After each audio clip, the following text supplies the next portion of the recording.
Bank explosion rocks Jinan, 5 injured, 1 missing. At 10:00 a.m. on May 29, a sudden explosion erupted at an agricultural Bank of China branch near Furong Street, Jinan. Video shows flames shooting upward, thick black smoke rising, and a nearby clothing store engulfed. The blast injured 5 and left 1 missing. Witnesses noted a Sihang sign outside the scorched building. Recently, fire and explosion incidents in China have increased. At around 10:00 a.m. on May 7, thick black smoke rose from Kangsheng Commercial City in Kunming, Yunnan, as flames engulfed approximately 30 retail shops. Video footage shows dense smoke billowing skyward as the fire spread rapidly from a suspected second-floor warehouse. Witnesses said the smoke grew thicker within seconds. Some affected stores, over 1,000 square feet, lost all computer equipment. Firefighters swiftly sealed off the area and extinguished the blaze. Though damage was extensive, authorities reported no injuries or deaths. As of now, the cause of the fire remains under investigation by local officials. Fireball lights up night sky in Guangdong, sparks online frenzy. On the night of May 28, a blazing fireball streaked across the sky over Maoming, Guangdong, briefly turning night into day. Surveillance and dashboard camera videos captured the dazzling flash, followed by a thunderous bang around 9:30 p.m. The sudden burst of light lit up highways and city streets, startling residents. Netizens flooded social media on May 29 with footage and reactions. One user wrote, "I was driving and it looked like dawn." Another said, "I heard a huge sound like something hit the sea." The glowing object, described as meteor-like, triggered a surge of speculation. Comments ranged from awe to fear.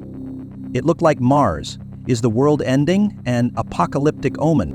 Experts identify such events as fireballs, bright meteors entering Earth's atmosphere. In Chinese folklore, meteorites have historically been viewed as omens.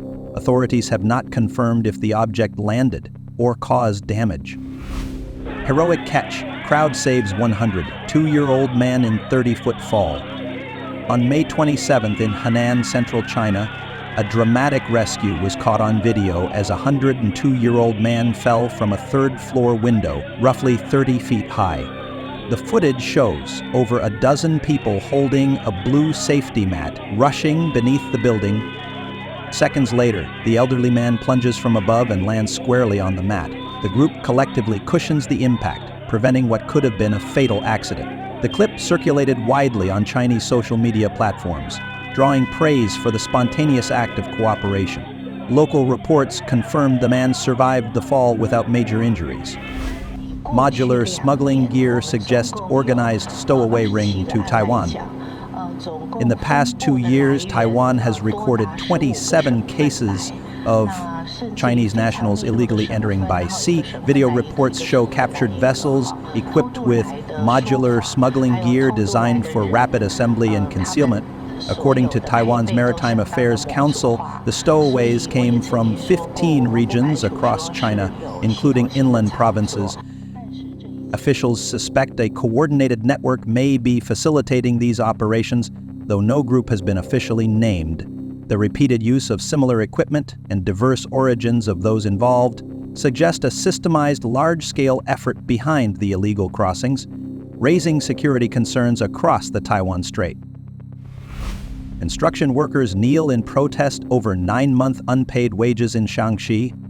On May 28, video captured a somber scene outside the Zhejiang municipal government in Shaanxi province. Dozens of Zhejiang construction workers kneeling in rows, pleading for payment after 9 months without wages. They claimed repeated appeals failed, with the construction firm and local authorities shifting blame. Just days earlier, on May 24, a blogger in Jiangsu also posted about unpaid wages, hinting at drastic action. Online frustration grows over unpaid labor in China's construction sector, spotlighting systemic issues in worker protections under local governance. Chemical plant explosion in Shandong leaves. Chaos. Casualty count. Unclear. An explosion at a chemical plant in Gaomi, Shandong on May 27 sparked massive fires and chaos. Video shows towering flames, thick black smoke, and workers fleeing amid screams.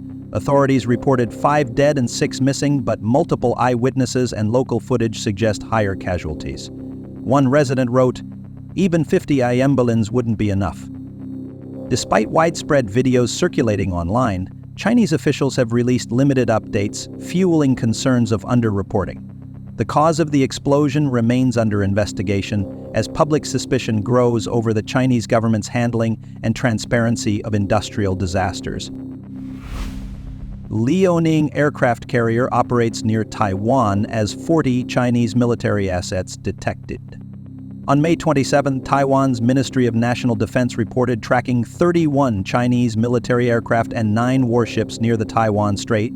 Video and satellite imagery confirmed the PLA's Liaoning aircraft carrier maneuvering in waters southeast of Taiwan. The Taiwanese military stated it is maintaining close surveillance of the carrier's movements amid rising regional tensions. Knife attack at Chengdu Mall leaves 2 injured. On May 3rd, surveillance footage from Taikoo Shopping Mall in Chengdu shows a man stabbing a woman before slashing his own neck. Security and mall staff quickly subdued him. Luxury car protest outside Shanghai hospital. Over $195,000, 0 cents. Medical dispute. In recent days, video shows a fleet of luxury cars lined up outside Shanghai United Family Hospital, each bearing protest slogans. The car owner, a blogger, claims he spent over $195,000, 0 cents after an accident on the Qinghai-Tibet line and alleges medical malpractice. He now parks daily at the hospital entrance in protest. In response, the hospital has deployed security to block parking spots. Unpaid wages spark teacher and worker protests in Henan and Zhejiang.